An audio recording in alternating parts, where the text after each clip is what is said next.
Hi, everybody. Thank you so much for coming out tonight on what is decidedly a very Seattle weather day, which I find, as Paul pointed out, our videotaper is very appropriate given where our guest has flown in from. Thanks for the weather, Jen. You're welcome. So welcome to the latest Macro Seminar Series event from the School of Social Work. I wanted to just do a very brief introduction about the series, as well as then Professor Stuber, and then I will immediately hand it over to her. This series is in its third year, and it came about through a combination of students seeking more exposure to macro-level issues and the generous support of an alum who wanted to facilitate students' exposure to practice areas around policy, community organizing and development, and organizations and management. So with that funding and with a lot of student interest and vision about what they wanted to see and hear and learn from area practitioners and scholars in the area of macro practice, we've spawned this series. Now in its third year, we're delighted to offer it. For tonight's events, we are also delighted to be co-sponsored by two institutions. One is our UW-Madison School of Journalism and Mass Communication, as well as the Robert Wood Johnson Health Scholars Program that is headed at Madison by our own Stephanie Robert. So now about Jen, Dr. Stuber. She's a friend of mine. So it is my great pleasure to introduce a dear friend of mine, Jen Stuber, who's also an amazing scholar and a tireless advocate and innovator, to talk with us tonight. She is visiting us again from the University of Washington in Seattle, School of Social Work. Listing all of Professor Stuber's accomplishments would unduly delay the start of the talk. So let me simply note in brief that Professor Stuber is a prolific scholar. She investigates and writes extensively on stigma and discrimination, health disparities, mental health, and policymaking processes. As she describes it, she joined the School of Social Work at the other UW because she is committed to research that brings social change and to social justice for vulnerable populations. Toward that end, beyond her academic work, her research, Professor Stuber engages in extensive community service work related to that research and has developed and evaluated several actual frontline interventions. We are fortunate tonight to hear about one such innovation of hers. Professor Stuber's focus in this talk is centrally relevant to recent tragedies we in the U.S. have collectively mourned, those that are now known by only single words, like Newtown, Aurora, Columbine. Jen will talk with us about how Americans, via the media in part, have often viewed those events through a particular lens, one that painfully and systematically stigmatizes those suffering from mental illness, and the work that must be done to change that. Please help me in welcoming Jennifer Stuber. Thanks, Anna, for that introduction. Can everybody hear me?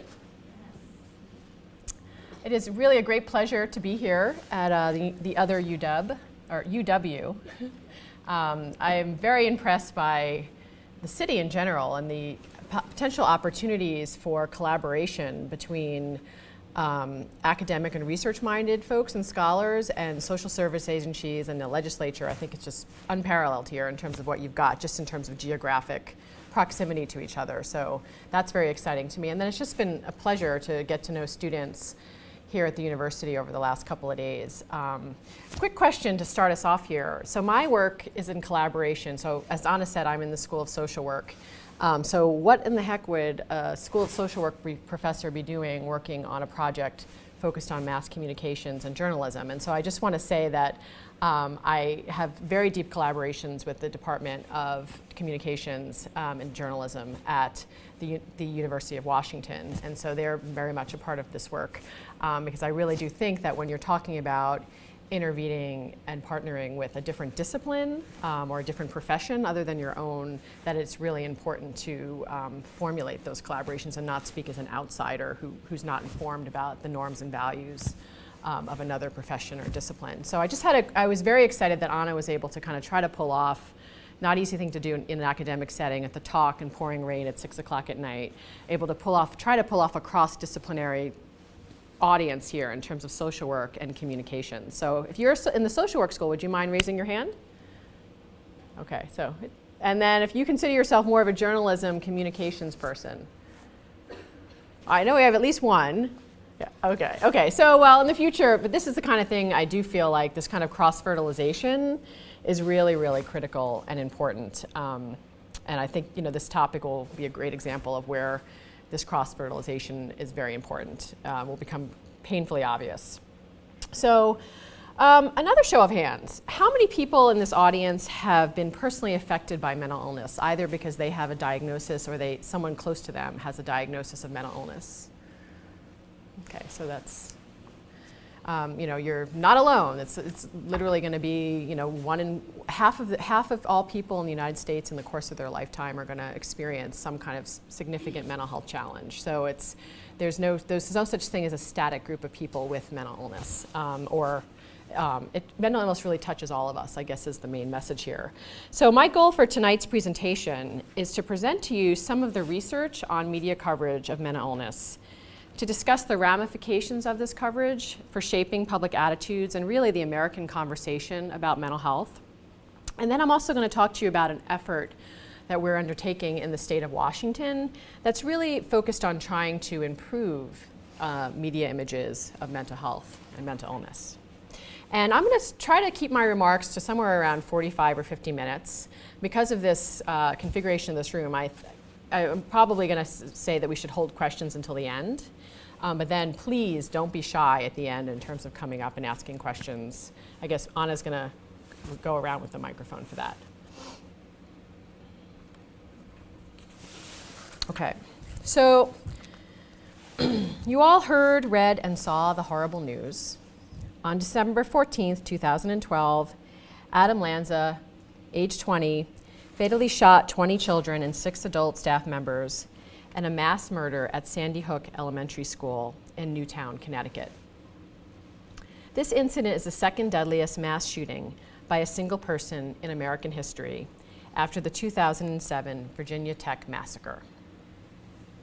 So I'd like for you to take a moment to reflect on this event and what you recall from the news media coverage.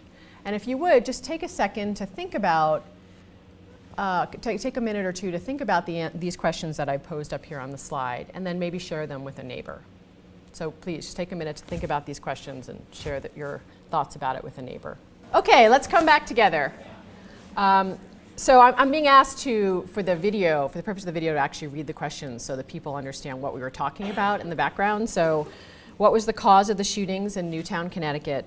What informs your views about cause? And what was the most memorable media coverage you saw of this event?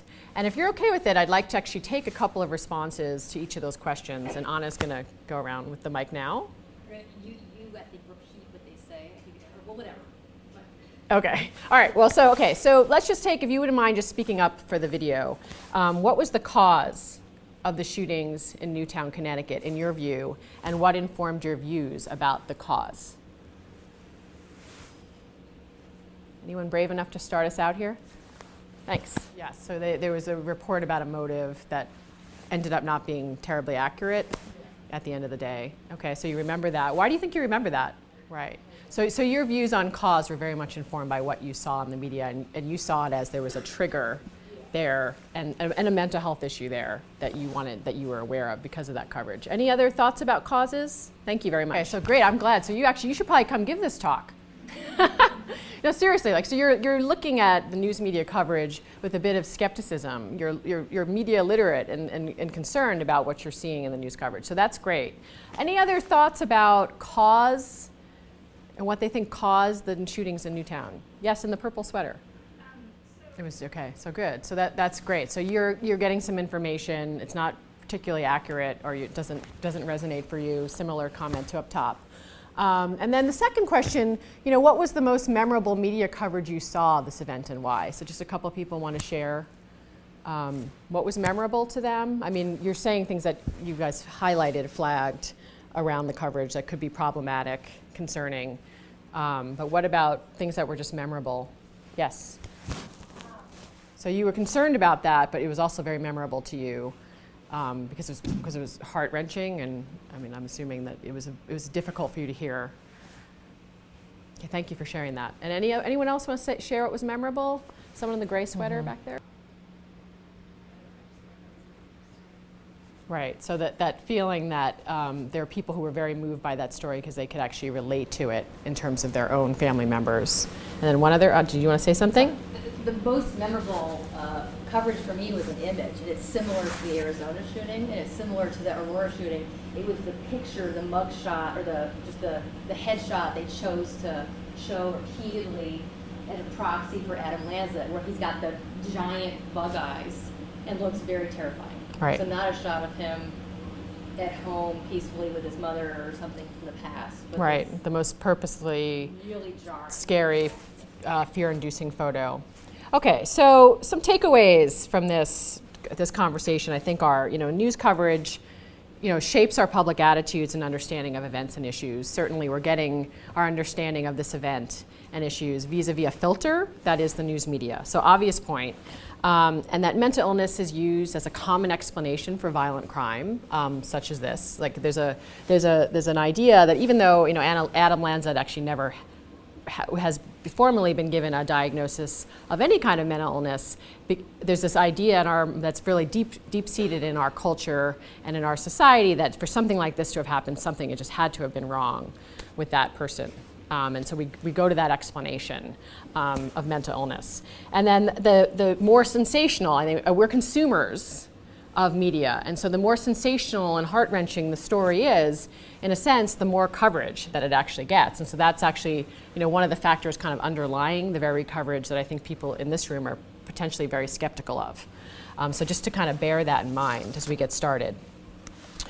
So indeed, this presentation is about media depictions of mental illness and concern and some criticism of media depictions about mental illness and mental disorders. So why are we concerned about this as a topic? And why should we be concerned about it both as journalists and as social work practitioners? Well, the first reason is there is a lot of exposure to mass media coverage by the general public. We're inundated, as we were with the shootings in Newtown, Connecticut. So research has shown that the average American watches 4 hours of television each day. Not sure how people are getting that in, but knowing my own life, but that television coverage, television viewing is something that we spend a lot of time on as Americans. 1.36 billion movie tickets were sold in 2012. People are renting DVDs. The average internet user spends 61 hours per month on the internet. That actually seemed a little bit lower than I would have guessed. But the point is that we're inundated with mass media sources, and it really informs the way we think about the world. And members of the public actually report that the most common source of their information about mental illnesses is mass media, even more so than personal experiences with mental illness. So what are the predominant images that we see? And frankly, I even hesitate to show this slide because it reifies a lot of the stereotypes that I'm most concerned about in this presentation. These images are jarring, but fairly typical of mass media's coverage of mental illness. Mass media portrayals emphasize dangerousness in books, films, TV programs, and in selected news coverage. So research on media portrayals has shown that the most common theme of newspaper stories is on dangerousness, that someone with a mental illness does something dangerousness to others. And then studies of primetime television programming have shown that when you have a character in the television program depicted with a mental illness, they're much more likely to also simultaneously to be depicted as a violent criminal than a character in a television program who does not have a mental illness. And there's also been a lot of research to show that negative public attitudes are exaggerated by news media accounts of mass shootings involving a shooter with mental illness. So there was some research right after the Newtown shootings that showed that the public's attitudes about mental illness, regardless of whether or not mental illness was a big factor in that story, public attitudes got a lot more negative after that coverage of that event, due to coverage of that event. So there's actually also a huge amount of research and controversy about whether having a diagnosis of a mental illness, and in particular a diagnosis of a psychotic disorder like schizophrenia, whether that is actually linked to violent behavior. And so there's a lot of controversy. Some studies will show, slightly elevated risk for people with psychoses, under certain conditions, there being an elevated risk for violence. But I think where this research comes out holistically, if you look across the board and you talk to people from all places on the spectrum, is that there's some pretty clear facts that are not resonating with what's being portrayed by the news organizations and the media reports. And also the mass media coverage. And that is that the vast majority, people will agree, researchers will agree, that the vast majority of people with psychiatric disorders are not dangerous and are not violent. That most crimes are committed by people without mental illnesses, that the perceived magnitude of the relationship between mental illnesses and violence is greatly exaggerated in the mind to the general public, and that people with mental illnesses are much more likely to be victims of violence than they are to be the perpetrators of violence. So I'm just going to pause here for a second because I think this is, a lot to take in. But I mean, it's definitely, at the end of the day, there's been several major reports on this, several research studies, and this is sort of like the meta-analysis of those results. And I guess I would just reemphasize bullet point number 3, in that the perceived magnitude of a relationship between mental illness and violence is greatly exaggerated in the minds of the public. And again, linking that back to the stereotypic images we see in mass media portrayals. So let me just stop here for a minute. And at this point, if there were a lot of journalism and communication students in the room, they might be ready to walk out and say, this is really problematic, we're being demonized here. And so this is why I think this joint conversation has to happen. But I want to start out by saying that I've learned a ton about, what underlies journalism's decisions about how and when they cover stories. And I also want to start out by saying that I think that most journalists who are doing this work are really well-meaning, doing work and covering difficult issues around the shootings in Newtown, covering stories on mental health and other important issues, are actually well-meaning and really intending to do the right thing.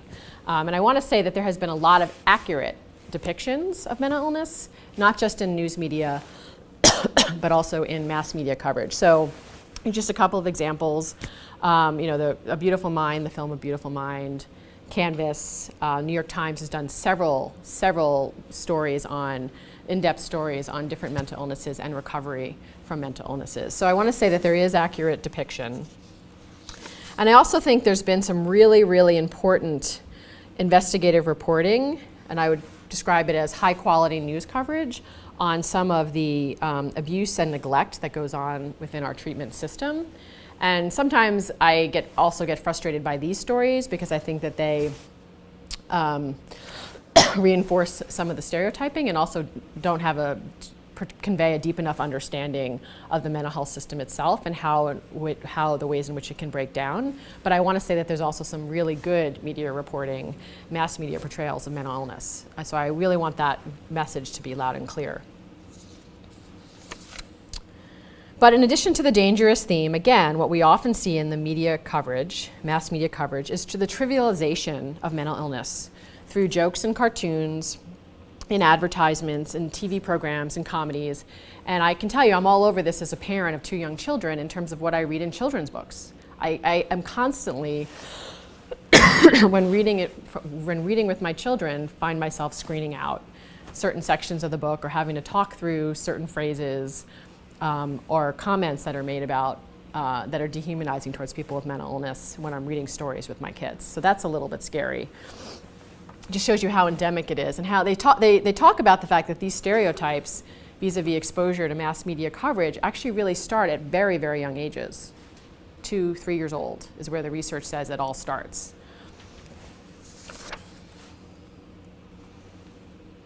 And the mass media tend to show people with mental illnesses as unlikely to recover, which there's an enormous now science base and many, many narratives and lived experiences of people living with mental illness that shows that that is actually not the case, that people with mental illness get better with treatment, many improve, and some can even go on to recover all the way in terms of being asymptomatic in some cases. So the reality is that most people with mental illnesses are caring, law-abiding citizens who are friends, relatives, neighbors, and coworkers, and that this reality doesn't actually make it into what we see in terms of media coverage. And that many of the most prominent national figures of our day, such as John Nash, Kay Redfield Jamison, Buzz Aldrin, astronaut Buzz Aldrin, President Abe Lincoln, author Ernest Hemingway, they're all known and considered to have had a diagnosis of mental illness, but they've also been people who've made incredibly valuable contributions to our society. And so this side of it is the less often portrayed side of things. So let me spend a moment here now segueing into talking about what are the consequences of these inaccurate media portrayals that emphasize dangerousness, trivialize mental illness, and don't talk about the fact that recovery happens all the time. Well, so we've already talked about the fact that they shape public attitudes that then lead to prejudice, discrimination, and what's known as internalized stigma for people who are living with mental illness. So let me talk about that, kind of the consequences of these public attitudes for a moment. So a recent survey of people living with mental illness, this is basically what was said. 60% of people who were surveyed said they had been shunned and avoided. 31% said they had been turned down for a job for which they were qualified. So just experiencing discrimination. 20% indicated they had difficulty finding housing. So you probably heard about that not in my backyard phenomenon where you don't want, people, housing, supported housing or other kinds of housing opportunities for people living with mental illness in your community. And then 77% said they had been hurt or offended by media depiction. So from the perspective of the person living with mental illness, the consumer living with mental illness, these media depictions do have an impact. And I've talked with numerous people who really talk about how offensive these portrayals can sometimes be to them and hurtful. And beyond that, so let me just talk a little bit about that too. So when you have the media portrayals that are inaccurate, shaping public attitudes, that ultimately has an impact on policy in ways that can be constructive and typically not constructive. And so, issues around funding and parity for treatment for mental health services, there's no coincidence really that we actually are much slower in terms of coming along in terms of our funding and parity for treatment for mental health treatment services. We have all sorts of issues around employment discrimination, the availability of supportive housing. We all know how public attitudes drive our views around involuntary treatment, gun control laws. So public attitudes shape policy at the end of the day, sometimes in ways that can be constructive in terms of improving funding for mental health services, but I often think it goes the other way, where we're actually underfunding treatment systems because of the marginalization of people with mental illness. And then, one of the biggest travesties is that the fact that we have, most people who have a diagnosis of mental illness actually never end up receiving treatment at all. And stigma is believed to be a very big factor in the fact that a lot of people who could really benefit from treatment for mental health disorders don't actually get treatment. And I know you have some faculty at your school who are working on this issue, which is very exciting.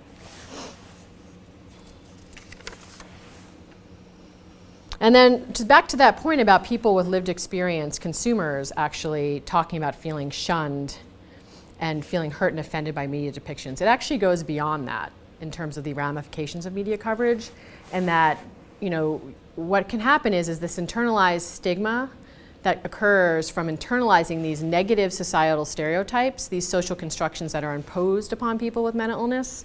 What can actually happen is that can actually be an additional barrier to recovery, and even when people are improving, because they're getting treatment, their symptoms are improving, that this felt perceived stigma that other people think less of me because of my mental disorder, that's so much of a public, the public construction that's out there, ends up having a really long-term impact even when people are in recovery. So it's like a cloud, that people are living under. And so research has really shown that longitudinally, the impact of media coverage over time, even on people who are getting better, is very detrimental.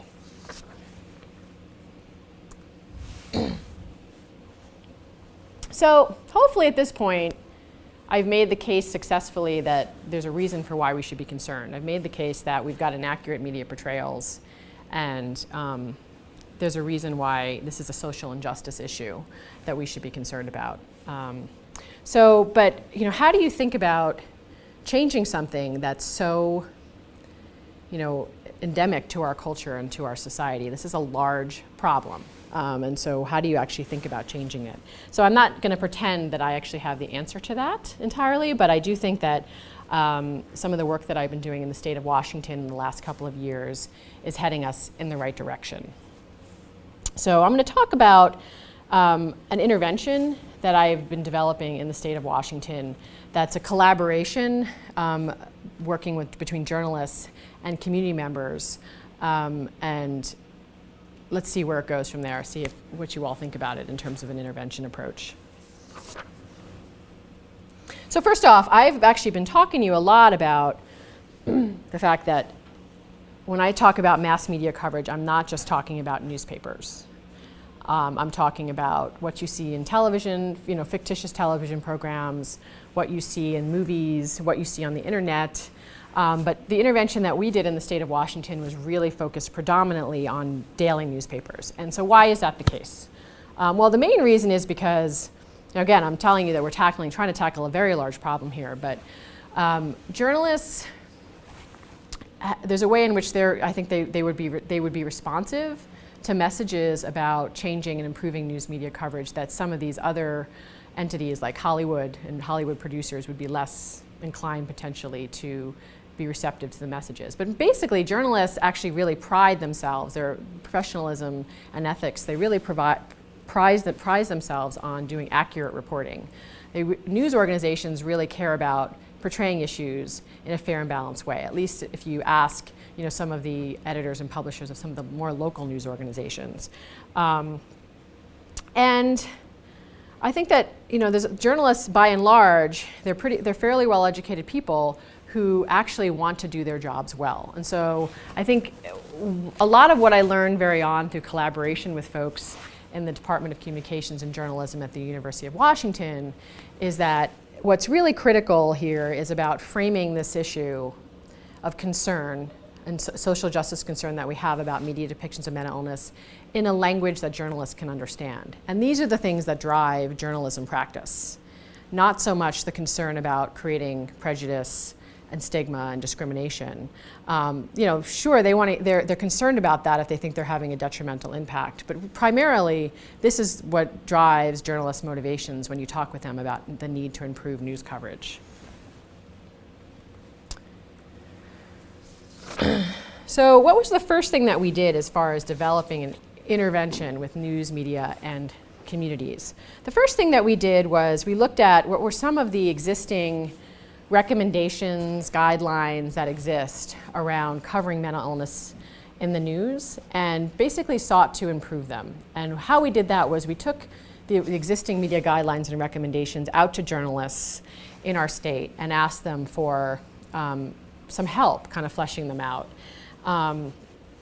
And we got some really good participation in that, and I think we came up with some pretty original ideas in our media recommendations that are starting to be reflected by other organizations, such as the National Alliance on Mental Illness, who also tries to do things like media recommendations on reporting on mental health. So some of the topics that we really talk about very explicitly, I feel like people are afraid to talk about, advocates in particular on mental health, are afraid to talk about the fact that the issue around how do journalists improve covering stories that involve mental illness and violence. Like, how do they actually improve on that? Because the reality is, there's even a hint of the fact that a diagnosis of mental illness might be part of the story, it's never going to work to say to journalists, you should not cover that. Because the journalists, their job is, how they see their job is when an event like the Newtown shootings happens, is to try to uncover every rock, turn over every stone in terms of thinking about cause. So for me, a lot of what we've been doing is about getting people to first off question that presumption that is so pervasive in our news media reporting that mental illness is part of the story. I'm not 100% sure. I would not feel comfortable saying for certain that mental illness is part of the story on the Newtown, Connecticut shooting. There was no source or reference of anywhere that could actually prove that mental illness was part of that story. There was a lot of armchair analysis of it from psychologists and psychiatrists, but really getting journalists to question whether mental illness is even relevant to the story is something that I think that is pretty original and people weren't really saying before we started out. And then this phrase that people use, well, the suspect had a history of mental illness. Who cares? Honestly, who cares? Is that relevant to the story? Because we know that people's prognosis for mental illness changes over time. And so a history of mental illness 10 years ago may or may not be relevant to the current story. Journalists need to be doing a better job in terms of their homework on that issue. And then also the complexity of when you talk about if mental illness appears to be relevant to psychosis in particular, to a story on violence, talking about some other factors like substance abuse, misuse that might have been going on, or the fact that this person was exposed to a lot of violence vis-a-vis their upbringing, so those are the big predictors of violence. Is like that past exposure to violence. Frankly, male gender is one of the largest predictors of violence. So looking at the broader context of where in which violent behavior actually occurs. And so if you're going to write about mental illness, also be thinking about mindful about some of the other causes of violence that might be relevant to the story. So we talk a lot about that in our recommendations. We talk a lot about how images, so the image that Anna talked about, Adam Lanza with the bulging eyes, how images and headlines and language choices matter. So, and what's really hard for journalists is that they don't actually write headlines. So a lot of times people are horribly offended by the photos and the headlines that are in a story, but they actually might think the body of the story is pretty accurate, pretty darn good. But the journalist who might have spent days and days and days working on this story ultimately ends up getting punished by their audience or their readership because the headline, the copy editor wrote a really sloppy, ridiculous headline, or they used a photo that was really insensitive and dehumanizing. And language choices. What am I talking about when I talk about language choices? Referring to people as the mentally ill. Who are the mentally ill? It's not a static group of people that doesn't change. I mean, that's the schizophrenic. You don't refer to someone with a heart attack as the heart attack. I mean, it's just referring to people by a label, right there, I think sets us up for failure in terms of covering these issues because we're already taking a stance of otherness, othering and differing and distinguishing them from us when you use that kind of language. Truly, I think when a story like the Newtown shootings in Newtown, Connecticut happens, we should be looking for, in terms of that value, of that ethical value of fair and balanced coverage, those are the opportunities for journalists to turn around and write many, many stories on recovery and treatment. And they simply don't do it to anywhere near the degree that you see the other kinds of stories. And then avoiding phrases, and I'm using it a lot in this talk, and it's actually bugging me hearing me say it, but avoiding phrases like the mental illness, using catch-all phrases, the mentally ill, mental illness, and instead, to the extent possible, focusing on diagnoses, specific diagnoses, and asking journalists to focus on specific diagnoses and symptoms. The importance of using news informants, people who are knowledgeable like yourselves, about treatment of mental disorders, in news stories, or people with lived experience of mental disorders in news stories, and actually cultivating those relationships, journalists cultivating those relationships with people out in the community can result in a lot better reporting.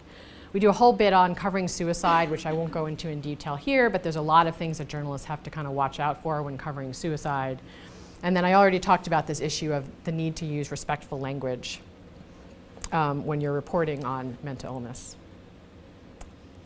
That I was very excited to see, and I'm not going to claim that we can take credit for it, but that just a couple of months ago, the APA Style Guide,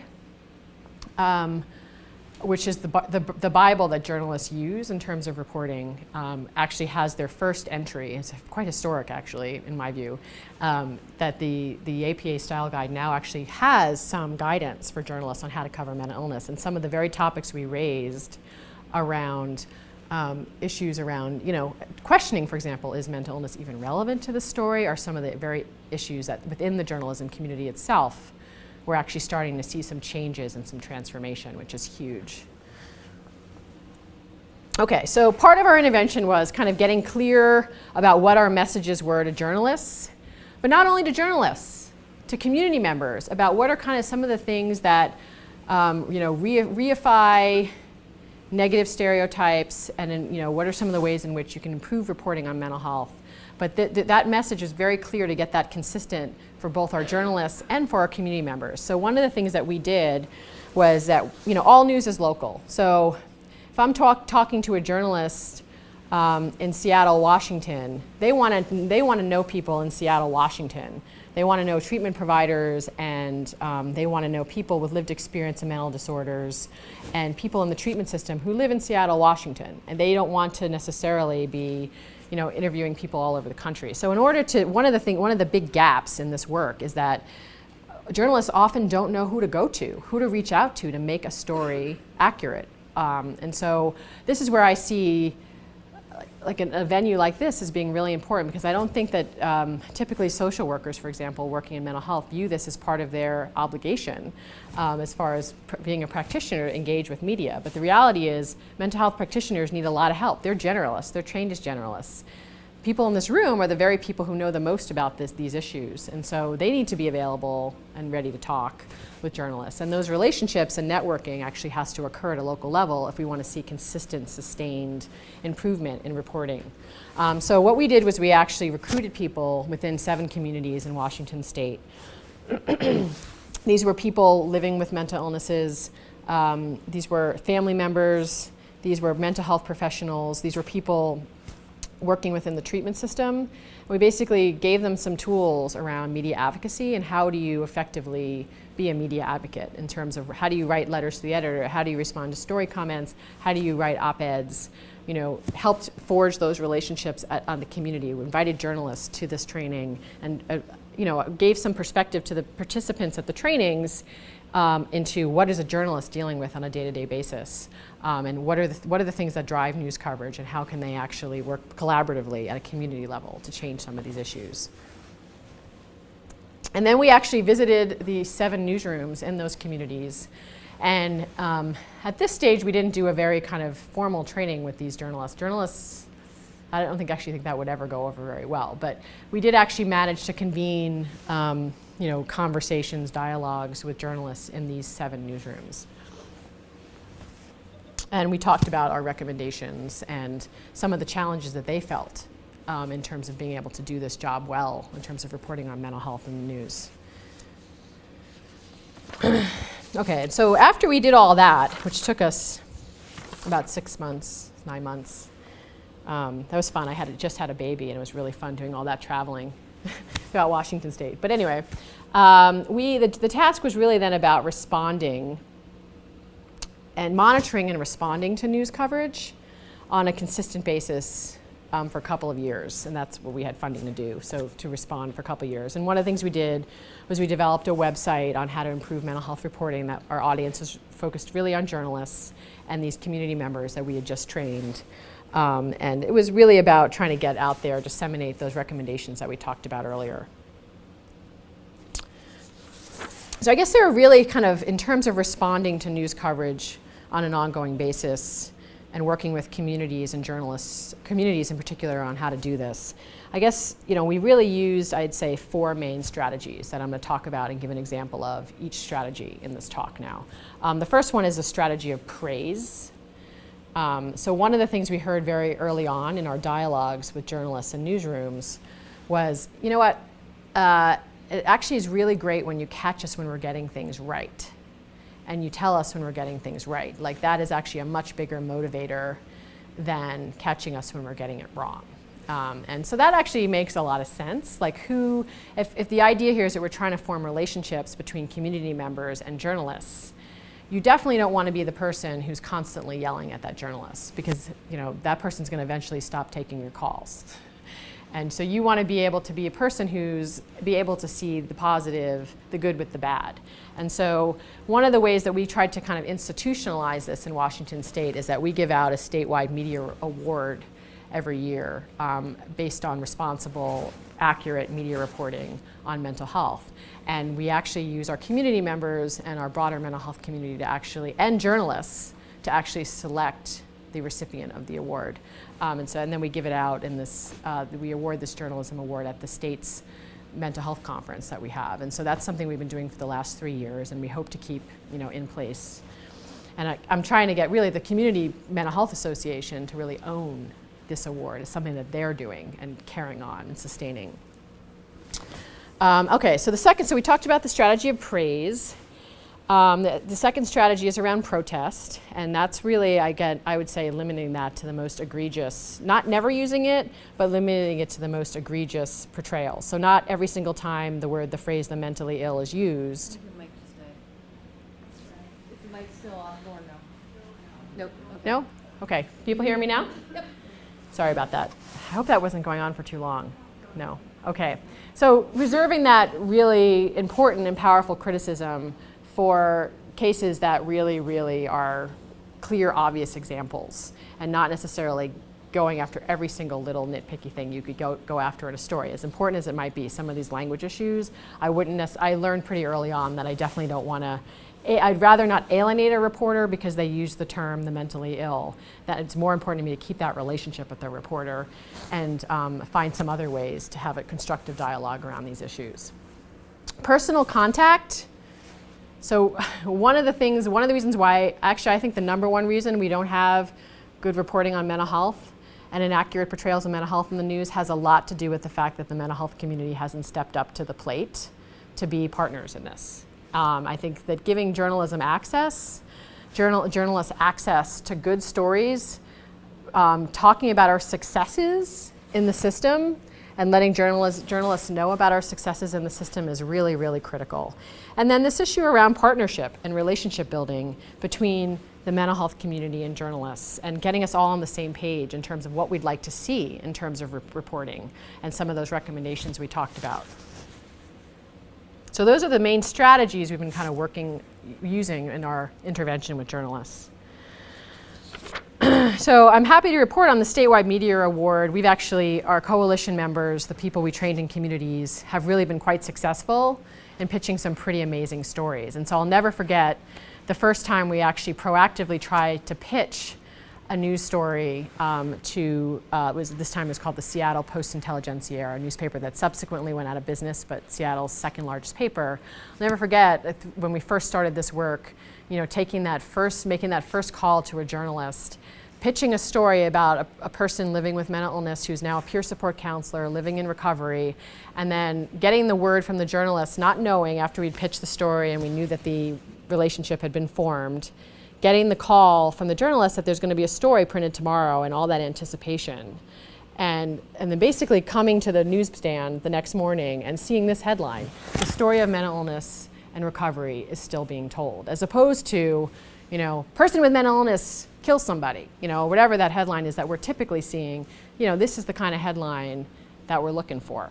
And these are more the kinds of stories that we're looking for to see more of in news reporting. Sorry. Okay, so that's an example of, and I'd say this story in particular actually ended up winning our media award, and that wasn't my doing, that was actually by a vote by all of our coalition members. So an example of protesting flagrant media portrayals, or flagrantly bad, media portrayals. I said you should use this strategy sparingly, and so here's an example of a time that I actually used this strategy. It was kind of an appalling situation where there was a patient with a diagnosis of schizophrenia who had been involuntarily committed to our state's psychiatric hospital. And he was involuntarily committed because he had actually been involved in a violent crime, and he was committed to the hospital by reason of insanity. And he was actually very close to release from the hospital, and he was taken on a field trip by the hospital, which, in hindsight, that's actually a pretty reasonable thing to do. Someone's about to be released into the community. You want to give them some exposure to what that's actually going to look like. What it's going to actually look like to be outside of the confines of a hospital. But the supervision at this, it was a state fair in this case, was quite lax. And this patient didn't sneak away. This patient walked away from the fair. this caused a national media uproar. Jay Leno, David Letterman took it on. You know, it was a massive event where basically Washington State and their mental health system was perceived as the laughing stock. And it was ridiculous in terms of how much damage this actually caused in terms of, you know, reinforcing this stereotype of mental illness and violence. So this was an example of where I actually took this on with an editorial and really kind of made that point. And I really tried to work hard to get through to at this point, in this case, it was the Seattle Times that I was trying to convey this to. But the point was that reserving those kind of responses, those big responses, for times when, you know, there's really, really flagrantly bad coverage. And I've already talked about this issue about giving journalists access to good stories and telling journalists about things that we're doing well in terms of treatment. And so this was an example of a story that we pitched about an innovative form of treatment that's being used at the State Psychiatric Hospital Forensics Ward on drama therapy. And you know, this journalist is now actually, I'd say, one of the biggest champions of this cause, of the need to improve mental health reporting, because doing this, you know, she basically, these patients that were to her, she thought were going to be very scary, kind of walking in there. These are patients who've been committed to a state psychiatric hospital because of their disorders for violent events. And she was actually able to see the very, very human side of these individuals and learned a tremendous amount. And it's really changed. She's actually become one of the leading journalists in our state in terms of writing about these issues. Trying to get her access to that story was a ridiculously hard task, you know, in terms of working with the CEO and their media folks, because they're used to playing defense all the time and to, you know, really hiding from journalists and only talking to journalists when they absolutely have to about things. And then the other thing is, you know, again, I said one of the biggest lessons I've learned is that the mental health community is partially at fault for this issue. So here's a great example of that. I think, you know, we can be quite hypocritical in terms of the mental health profession, in terms of how we actually play into and utilize these mass media images when it suits us. So this is an example of a report that was written by the largest healthcare union in our state, the SEIU union. And basically what they did was they framed the need for more funding for mental health services by basically ripping the headlines, some of the worst headlines, off of our newspapers in our state. So you can see, they basically, you know, maybe this slide isn't actually all that clear, but they basically took some of the worst headlines from some of the worst news stories that reified a lot of the negative stereotypes, and they basically made the whole justification for the fact that we need improved funding based on that argument. And I think that that's very problematic and hypocritical, and I know we're doing it right now, the shootings in Newtown, Connecticut. It's just too irresistible, low-hanging fruit. Now we're going to work on improving funding for mental health services, but is it the kind of services that we really want to be seeing more of? Do we want to be thinking about leaning towards strengthening our involuntary commitment laws? Do we want to be thinking about crisis response services, or do we want to be having a conversation framing the need for funding for services, focus more on the need for more treatment services, more prevention services, you know, thinking about not playing into those same old stereotypes, trying to be more creative about the way in which we make the argument for increased funding. Okay, and so what we've been engaged in, the intervention's actually over at this point formally, although I continue to maintain my personal relationships with journalists and certain community members who I've met. So we've actually evaluated, you know, with the limited amount of dollars that we had to be able to do this, we actually evaluated whether or not our efforts in Washington had an impact.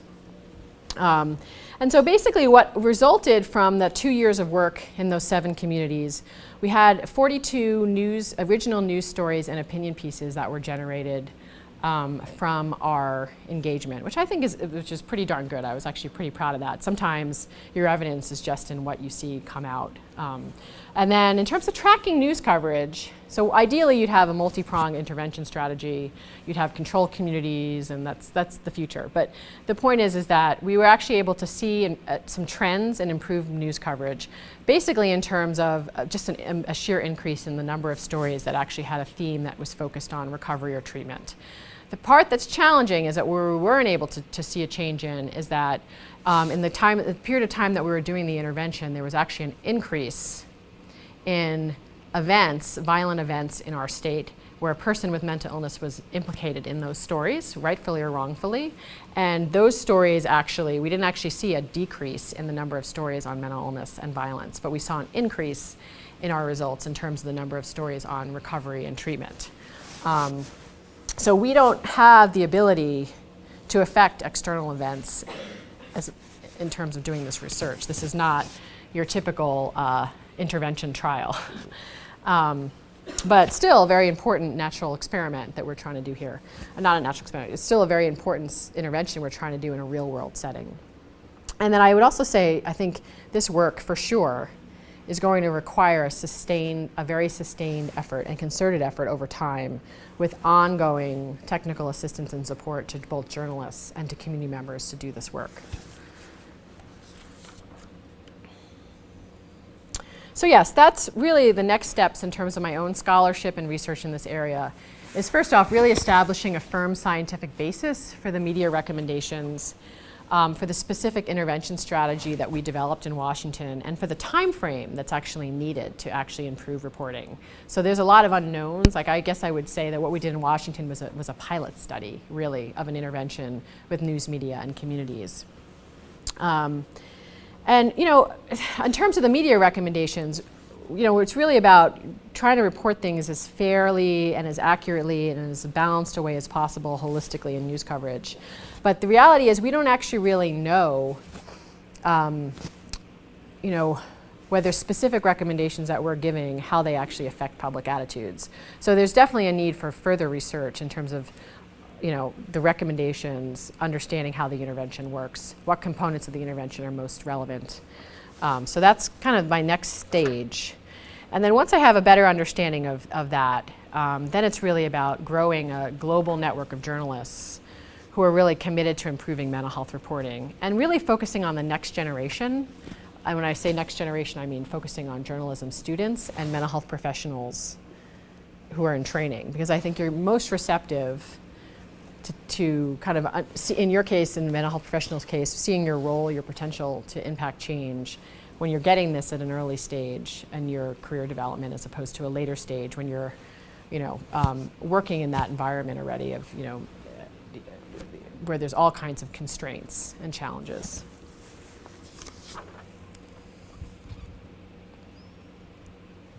And then also very important to me is really empowering more people living with mental illnesses to use their stories and their life experiences and to share those stories. You know, it's not an easy thing to do. There's no question about it. It's a very hard thing to engage with news media. But I think most of the people that I've worked with, coached, encouraged to actually engage with news media in a proactive way have, you know, you're always gonna flinch and be uncomfortable with certain parts of a story, but you have to think about the collective good that you're doing.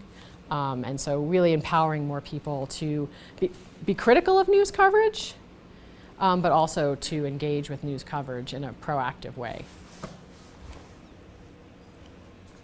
And then I did want to spend a second talking about returning to those questions I asked back in the the beginning of the talk about Sandy Hook, and what did I actually think of the coverage of the shootings in Newtown, Connecticut. I wanted to conclude with that, and just to say that I find myself, like the gentleman up at the top row there, quite skeptical of news coverage that comes out of mass shootings like this. And I think for me, there's a very large part of the story that's ultimately just not being covered. You know, I think we've covered the journalists have generally covered this story in such a way that it leads us to the only things we can do are throw money at a treatment system, which isn't a bad thing, it's certainly needed, or we're focused on access to guns and background checks for people with mental illness and guns. So we've driven the policy debate there. And I think it's because journalists have really missed an opportunity to talk about not what happened to Adam Lanza on that day and what happened,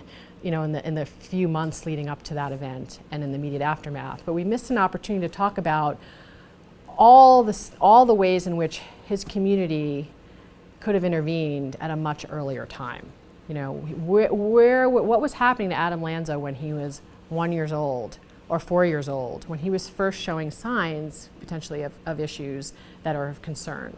Was he being put into an environment where, you know, there was the opportunity to actually intervene and potentially change that outcome? And I think we've missed an opportunity to really report on a whole range of prevention interventions that currently exist, and a whole way in which this is about a community missing the boat, really. And I know it's a hard sell in terms of talking about Newtown, Connecticut, but where was Adam Lanza's school? Where was Adam Lanza's mother? Where was Adam Lanza's friendship network? Where was the community? And I think that's the piece that we're missing, that we're afraid to talk about. We still want to make this about it's the system's fault, it's the individual's fault, and we don't actually want to own this, you know, the conversation about mental health in a different way. And I think we really do need to start driving it in that direction if we really want to see public attitudes about mental health, mental illness, and mental health improve, and public and reporting on these issues improve. So thank you. I went a little bit longer than I intended to. But so at this point,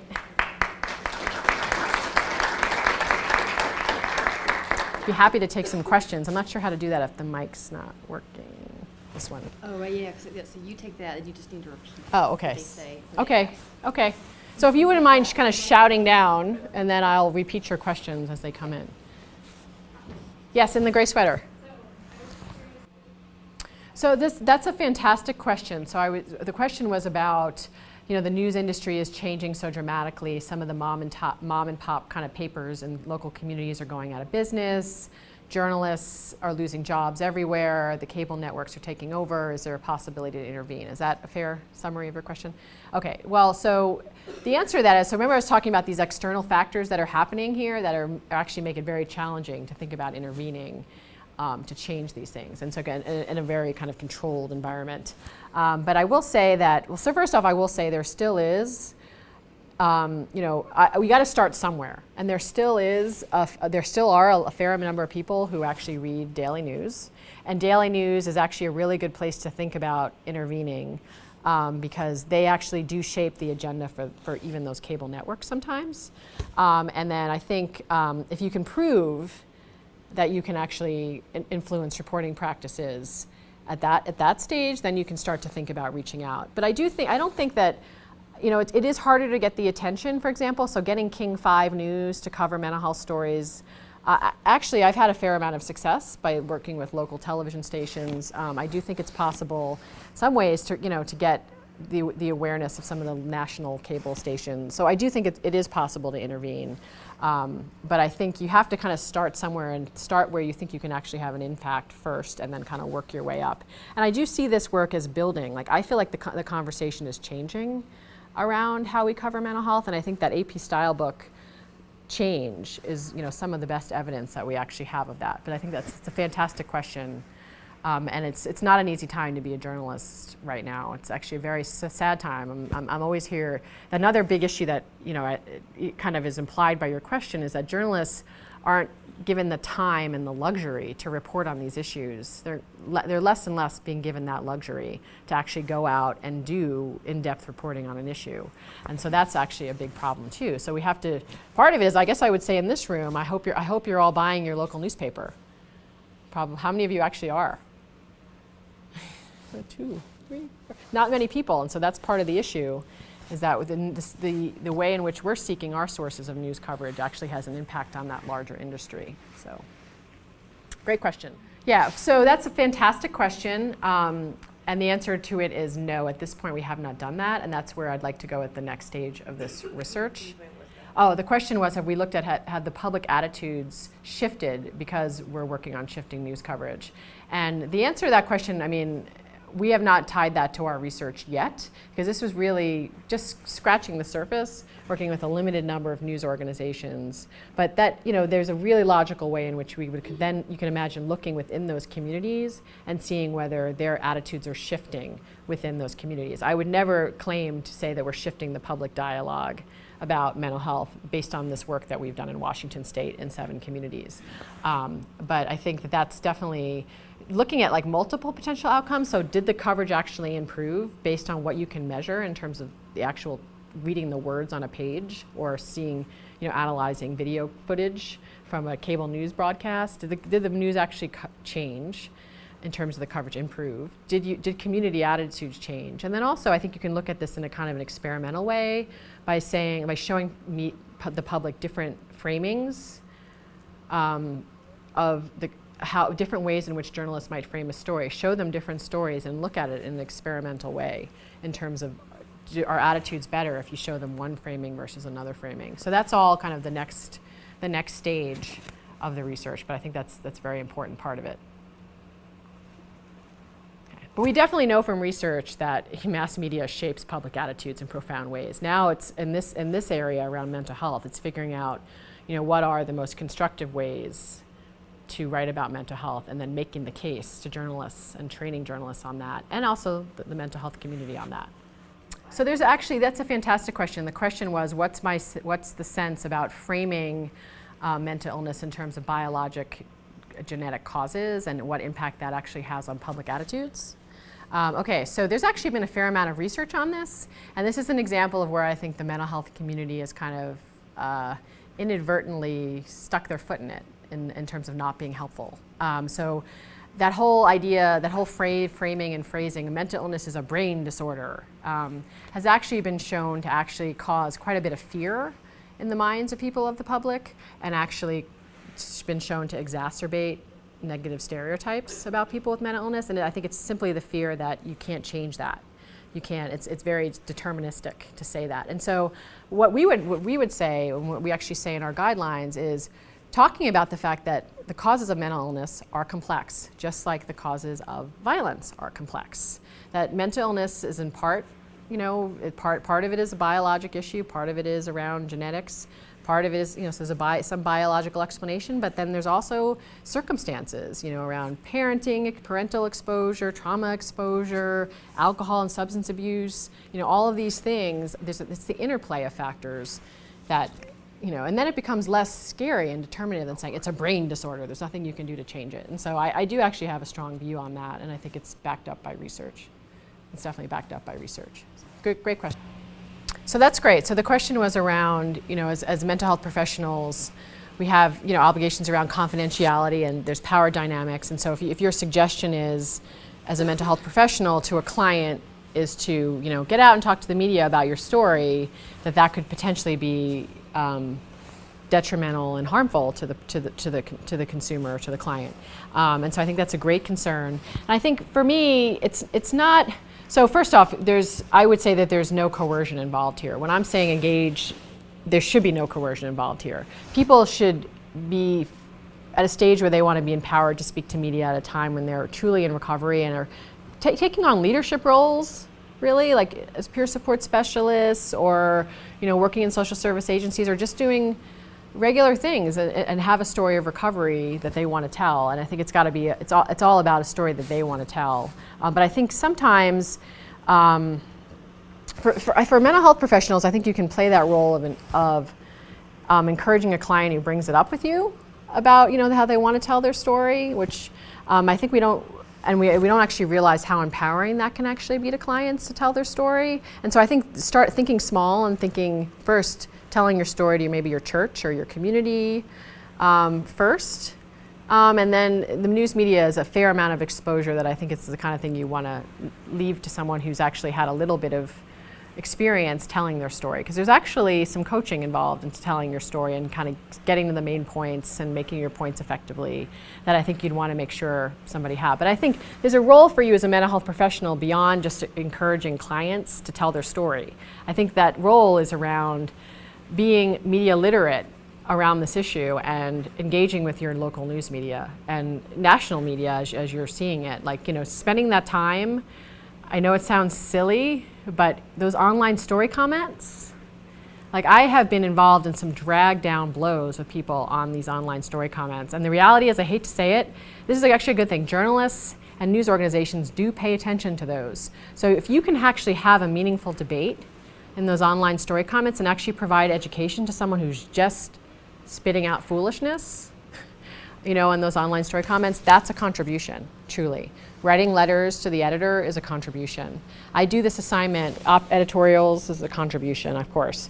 I do this exercise with my students in my mental health policy class, so clinicians on the front lines every year. And every year, I usually have about 40 students in my class. Every year, I would say half of the class actually has a hit where they've actually managed to publish, their letter to the editor with some news organization. And to me, it's like if you can multiply those voices, and multiply those voices and really get engagement on this issue, not just one mental health professional, not just one client with mental illness, but if we can start amplifying those voices, that's when we're going to really start to see some powerful effects. Well, so I think that I would put that, so did everyone hear the question around the fact that, so what about the fact that there is a high correlation between mental illness and self-harming behavior, suicidal behavior, and what about that in terms of media reporting? Right. So I guess this is probably covering suicide in particular is something that mental health professionals and suicide advocates have been working on for actually a much longer time than around recommendations around reporting on mental illness more generally and mental illness and violent behavior towards others. This issue around suicide has actually received quite a bit of attention because there's concerns about copycat suicide and media contagion effects. So there's actually been a lot of research studies to show, particularly in youth, that if there's an event of suicide, for example, in a community or in a school, that there's an increased risk for students in that community and in that school. So there's been a fair amount of recommendations that are out there around reporting on suicide.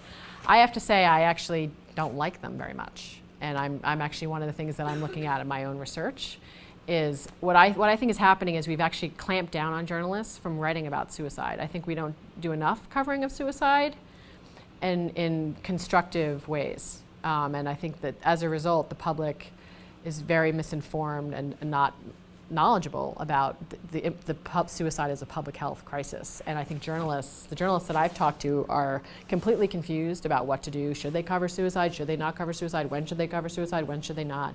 Most of them are not very well educated about the fact that mental illness is not a cause of suicide, but it's highly correlated with suicide. So again, understanding that complexity around why people die by suicide, just like understanding the complexity of why people commit violent acts, is definitely not something that journalists are very well educated about at this point, and it's very important. And so it's embedded within this larger body of work that I'm doing, but definitely the coverage of suicide is a big concern, both amongst social work and public health practitioners and amongst journalists. I think it's actually more on their radar screen because of the issues around contagion and copycat than some of the issues that I've talked about today.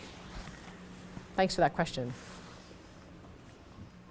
So that's a great question. Actually, one of the reasons that we chose to intervene with news media is because they do have a very strong ethical foundation and a very strong tradition of ethics. And it's different language than we use in social work around social justice and what does that mean, and our roles and responsibilities as practitioners in relationship to clients. And it's different in that they're not, the concerns are somewhat different, but the issues around confidentiality, they have a different set of norms and ethics around that. Like, confidentiality in particular. Basically, if you talk to a journalist, you're on the record, is basically that's the rules.